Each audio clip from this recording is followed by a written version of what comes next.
السلام عليكم.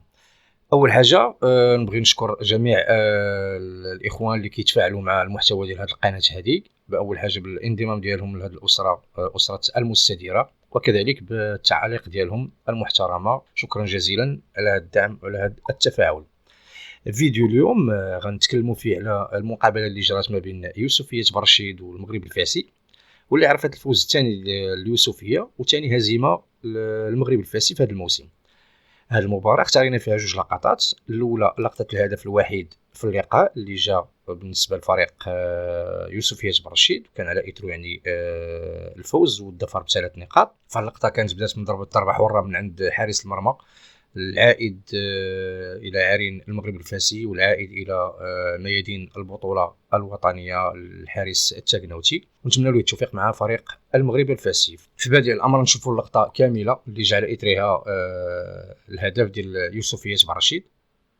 فكانت تمريرة في وسط الميدان، من بعد ذلك غيفتحوا اللعب الجهة اليسرى وغتجي عرضية تمريرة داخل مربع العمليات القائم الثاني.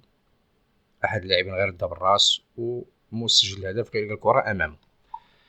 ملي غادي نشوفوا اللقطه من جديد، كانت بدات من عند حارس المرمى، كانت دربكه اخذ ورد في وسط الميدان. غادي يتمكنوا لاعبي يوسفية برشيد انه يلعبوا الكره ويخرجوا بها في وسط الميدان. وهنا كنشوفوا الطريقه كيفاش كان لاعبي المغرب الفاسي، بحيث ان كنشوفوا في اطراف الملعب كاينين مساحات فارغه.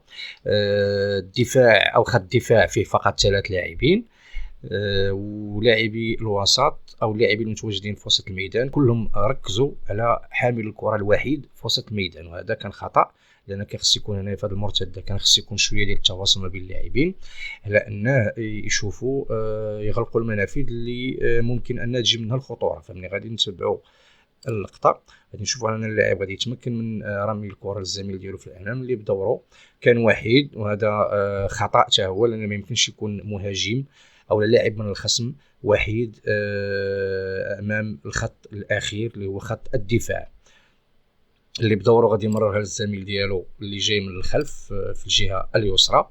وكنشاهدوا كذلك امام في الجهه اليمنى، يعني امام لاعبي يوسفية برشيد، المساحه اللي كاينه فارغه بيناتهم، لان حتى اللاعب اللي غيتمكن من الكره من يوسفية برشيد غادي يحاول يرمي بها لهذا المكان، لان فطن هذه المساله هذه وبان لي على ان 3 لاعبين من الزملاء ديالو كيتوجهوا لمربع العمليات. اللاعب ارتقى وردها بالراس داخل رقعه مربع العمليات. كنشوفوا يعني مسجل الهدف كيفاش واقف وحيد وغيتمكن من استقبال الكره واللعب ديالها بكل اريحيه. فهنا كان سوء تقدير هذه اللقطه، التمركز الخاطئ لبعض اللاعبين خاصه في وسط الميدان وفي خط الدفاع.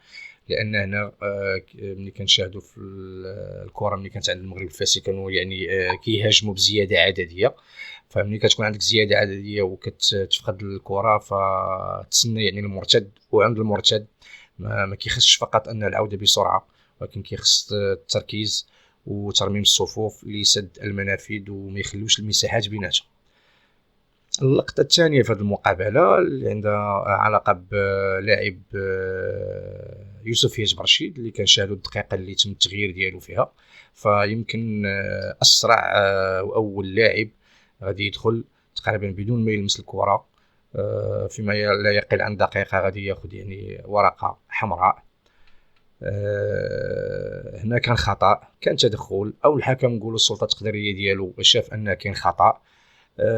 خاصو يمتثل يعني القرارات الحكم.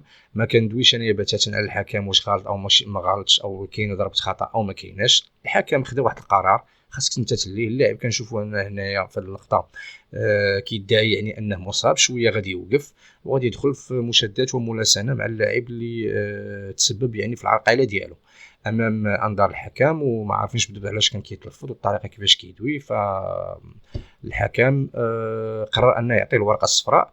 الطريقه ديال الحكم صحيحه او مجانبه للصواب، فهنا كيبقى استفسار، لان كنعرفوا السيد الحكم جيد عنده واحد الطريقه ديالو اللي كرأي شخصي فيها واحد الافراط صراحه. لان بهذه الطريقه هو كيبغي انه يشد زمام امور المقابله، وانه ما يخليش يعني ولو ثانيه وحده لاي لاعب باش مثلا يقوم بشي اشياء غير لائقه بالنسبه ليه. فاللاعب هنايا كان تحايل على ان غادي يقدر يضيع يكسب الوقت. بالنسبه للحكم فطن لهذه المساله، كان ذلك التدخل شويه والملاسنات. فبالنسبه للحكم قرر انه يعطيه الورقه الصفراء، ولكن الطريقه كيفاش اللاعب بقى مازال كيتواجه وجها لوجه، يعني كنقولوا راس وجهه في وجهه مع الحكم. فهذه المساله هذه مجانبه للصواب حتى هي. وربما انه ملي كان كيتراجع للوراء تلفظ بشي الفاظ اللي الحكم ما تقبلهاش وجبد ليه الورقه الحمراء مباشره. فهاد اللقطه هادي او هاد السلوك خصيا على انه كيجي من عند لاعب محترف اجنبي اللي كيخصو يعطينا الاضافه. فما عرفتش شنو هي الاضافه هنايا، لان التغيير ديالك في هذا الوقت هذا بالضبط بالنسبه للمدرب كنقرا القراءه ديال انه يحاول يربح واحد شويه ديال الوقت، يعطي وقت الزملاء ديالك انه يسترجعوا الانفاس شويه بالطراوه البدنيه ديالك، وان ملي دخلتي والسرعه اللي عندك ان غتحاول دير واحد الضغط عالي على المريض الفاسي في المناطق ديالو، يعني غتساعد بها الزملاء ديالك. فانت دخلتي ما توشيتيش كاع كره، خديتي الورقه الحمراء، ضيعتي راسك، ضيعتي الفريق ديالك يمكن في باقي المقابلات. نتمنى على انه يوسف يتبرشيد ما يتاثرش من هذا الطرد هذا في سائر المقابلات. فهذا السلوك غير مقبول. نتمنى على ان نبقاوش نشوفوا يعني في مباريات البطوله الوطنيه عندنا، سيما لانها كتجي من عند لاعب اللي هو محسوب على يوسف يتبرشيد انه محترف واجنبي وخاصو يعطي الاضافه. فهنا ما بيناش هذه الاضافه هذه. ما نكثروش باش ما نظلموش اللاعب، فقط كان تعليق وملاحظه غير على هذه اللقطه ديالو في هذه المقابله هذه بالضبط. كانوا هادو دونك اللقطات اللي اختارنا في هذه المقابله هذه.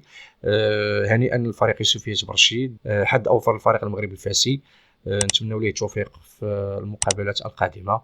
الى فيديو قادم، السلام عليكم.